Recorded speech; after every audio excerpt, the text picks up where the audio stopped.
The Unsolved Murder of Kathleen MacVicar and its chilling link to London. Welcome to Ontario Cold Cases, Canada's True Crime Podcast. I'm Jay Nichol, founder of Nichol Investigations. For over 2 decades, I've investigated Ontario's most haunting, unsolved murders alongside families and law enforcement. This podcast honors the victims with unfiltered facts and demands justice. If you have any information on any cold case, contact me directly. Today we examine the 2001 murder of 19-year-old Kathleen MacVicar, a Canadian Forces based Trenton, a case that remains unsolved after 24 years. We'll trace every documented detail, from her final steps to the ongoing $75,000 reward. Critically, this episode reveals its linkage via police analysis to a violent sexual assault in London, Ontario. 2 attacks united by method, location type, and offender profile, yet both perpetrators unidentified. This is the full factual record.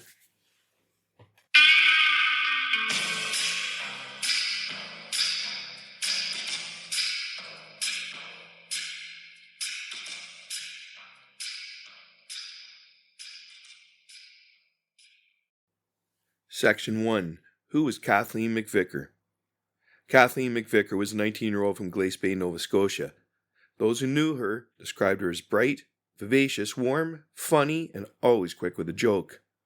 Her mother, Kathleen MacVicar, recalled in a 2010 interview how Kathleen would place her small hands on her mother's shoulders, a simple gesture full of life and affection.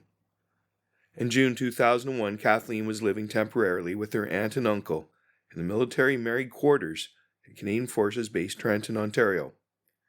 She worked and trained at the Stream Call Centre in nearby Belleville, building her future in a new province. Her co-worker, Tanya Fusco, trained alongside her and sat across from her desk each shift. When Tanya announced her pregnancy, Kathleen predicted it would be a girl. Tanya's daughter was born 3 months after Kathleen's death and turned 19 in 2020, the same age Kathleen never reached. Section 2. The Night She Vanished. On June 13, 2001, a Wednesday, Kathleen MacVicar was last seen alive, leaving on foot from a friend's residence at CFB Trenton in the late evening, specifically Wednesday night hours. The precise time has not been publicly released by police to protect the investigation and prevent potential suspects from fabricating alibis. She was reported missing shortly thereafter, with family and friends alerting authorities within hours of her not returning to her aunt and uncle's quarters in the military married quarters. No vehicle was involved in her departure, and no phone records or other digital traces have been publicly detailed to pinpoint her exact path through the base. She simply walked into the night on what should have been a secure military installation and vanished without a trace. Initial searches by Quinte West Police and base security focused on the residential areas near Middleton Park, but yielded no immediate leads, heightening the urgency as hours turned into a full day. 2 days later, on June 15, 2001, her body was discovered in a wooded area just west of Middleton Park, a residential housing development for military families on National Defence property in Quinte West, Ontario. This isolated, low-traffic spot, dense with trees and underbrush providing natural cover, was mere minutes from where she was last seen, underscoring how quickly a familiar walk home became deadly. Some early reports described the gap as 3 days, but official timelines confirm the 2-day period from disappearance to discovery, a discrepancy that has fueled public confusion over the years. Section 3.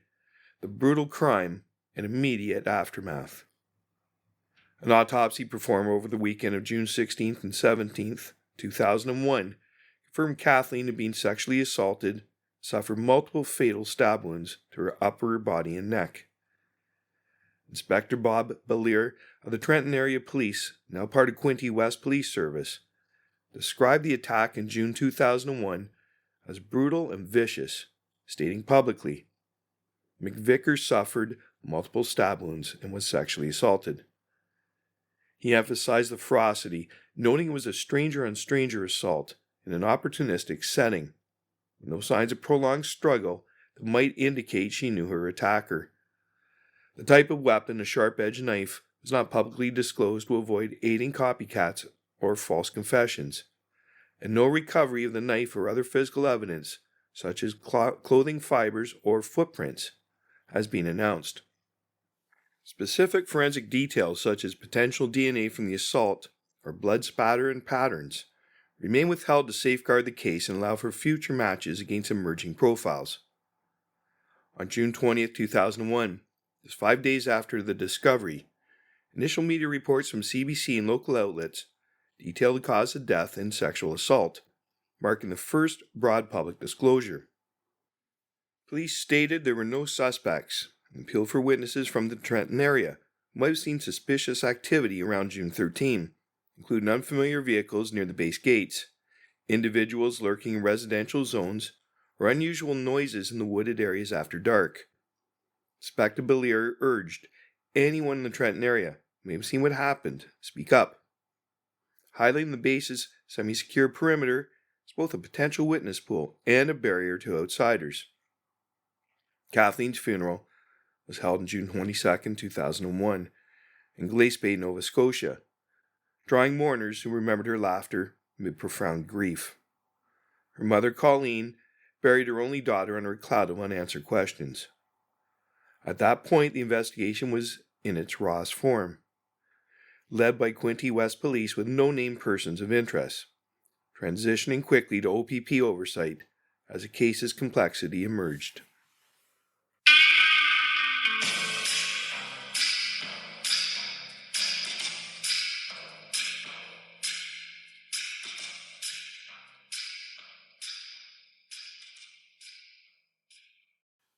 Section 4. The Link to London. Enter Project Shadow. In November 2001, the Ontario Provincial Police's Violent Crime Linkage Analysis System, known as ViCLAS, identified a critical connection. Kathleen's murder matched an unsolved sexual assault in London, Ontario, on October 19, 2001. The victim, known publicly as Therese, was walking alone in a dimly lit pathway about 2 kilometers from the former Wolseley Barracks military site. She was stabbed multiple times and sexually assaulted in a low-traffic area, surviving to provide investigators with details of the brutal attack. Importantly, there was no DNA or other physical evidence linking the cases. The ViCLAS match was based solely on behavioral patterns and offender profiles. ViCLAS, a national RCMP database shared across Canadian police forces, analyzes violent crimes by cataloging factors such as approach method, weapon use, victimology, and location choice, not forensics like DNA, which are handled separately. London Police Detective Sergeant Steve Chandler confirmed in 2002 the linkage between these two cases was made in regard to the offender's behavior and the offender profile only. There is no physical evidence linking the cases. The parallels were striking. Both victims were young women walking alone. Both attacks involved multiple stab wounds and sexual assault. Both occurred in isolated, dimly lit areas with minimal foot or vehicle traffic. Kathleen in a wooded spot at CFB Trenton. Therese on a pathway near Wolseley Barracks. The incidents were just 4 months apart in 2001 in Ontario communities with military ties, suggesting an opportunistic offender targeting vulnerable walkers. This prompted the formation of Project Shadow, a joint task force involving Quinte West Police, London Police Service, and the OPP. Launched that same November, the project remains active today with a dedicated office at 613-962-5637, specifically targeting these linked cases through behavioral profiling and renewed witness appeals. OPP experts developed an offender profile of an opportunistic attacker preying on vulnerable walkers, but no arrests have followed. The $75,000 reward now covers tips for either case, emphasizing the task force's ongoing mandate. Section 5. Anniversaries and the Williams investigation. On June 15, 2009, the 8th anniversary, a $50,000 provincial reward was active. The OPP renewed appeals for information. And on February 9, 2010, a bombshell. Colonel Russell Williams, commander of CFB Trenton, was arrested for the murders of Corporal Marie France Como and Jessica Lloyd, plus other sexual assaults, all near Trenton in isolated areas. The OPP immediately re-examined Kathleen's case due to geographical overlap, all on or near CFB Trenton, and similarities in modus operandi, sexual assault and violence against women in low-traffic spots. OPP Sergeant Christine Ray stated, "We're looking at where Kathleen was killed. We need to see if there's anything else that is similar to the crimes that we are presently investigating." Kathleen MacVicar expressed cautious hope. "I'm glad they're looking at it again," but added she would not raise expectations until police confirmed a connection. Williams was confirmed to have been stationed at CFB Trenton in 2001. However, the review yielded no charges against him for Kathleen's murder. He received life imprisonment with no parole for 25 years for his other crimes. Section 6. Voices of the Family and Public Push. On June 15, 2016, the 15th anniversary, the OPP reiterated the case's open status and appealed for tips.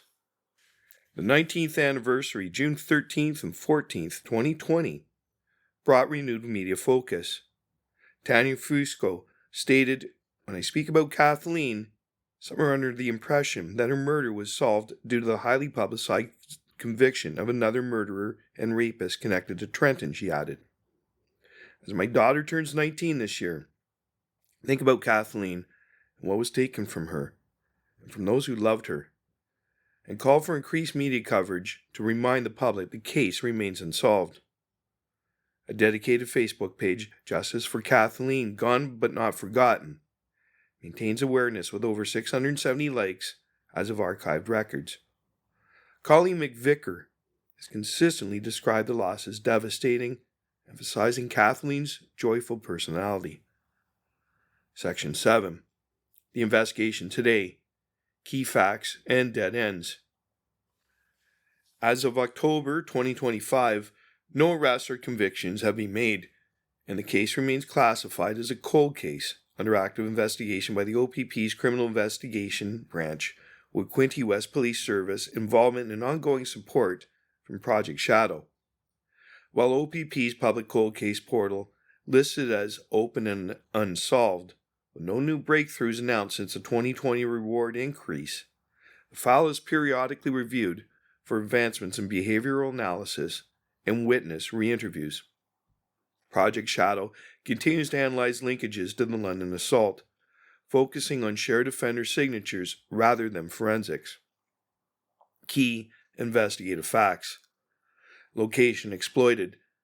Isolated wooded area on a military base with restricted access, including fence perimeters and patrols that limited civilian witnesses, may have deterred broader searches initially. No suspect description or named persons of interest released. The early canvases of base residents and off-duty personnel produced no viable leads.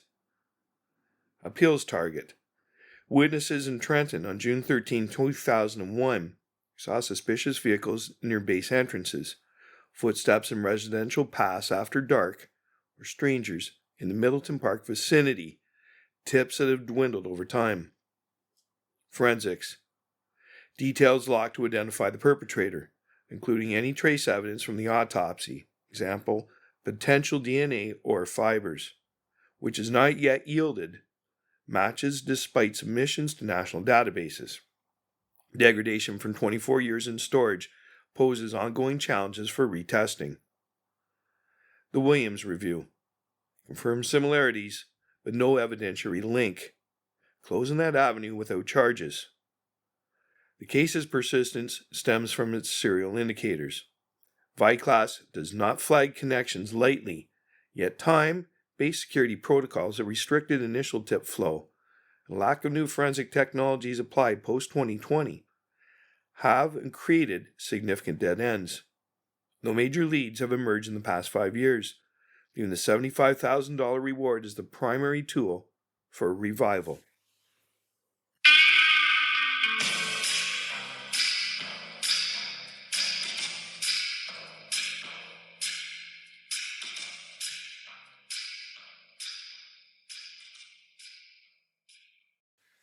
Section 8, the $75,000 reward and how to help.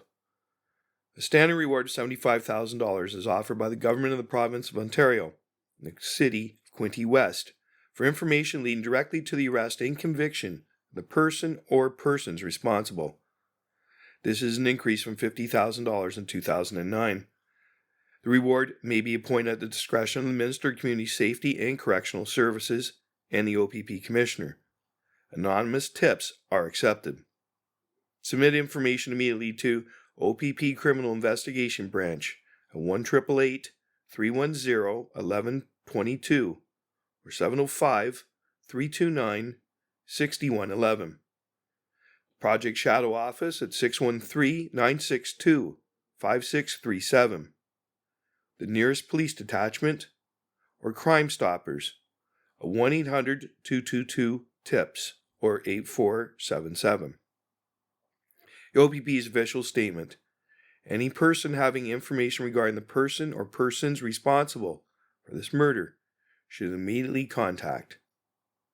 Kathleen MacVicar's case, linked across 200 kilometers from Trenton to London, demands resolution. Download past episodes and cases like Russell Williams or Highway of Tears connections.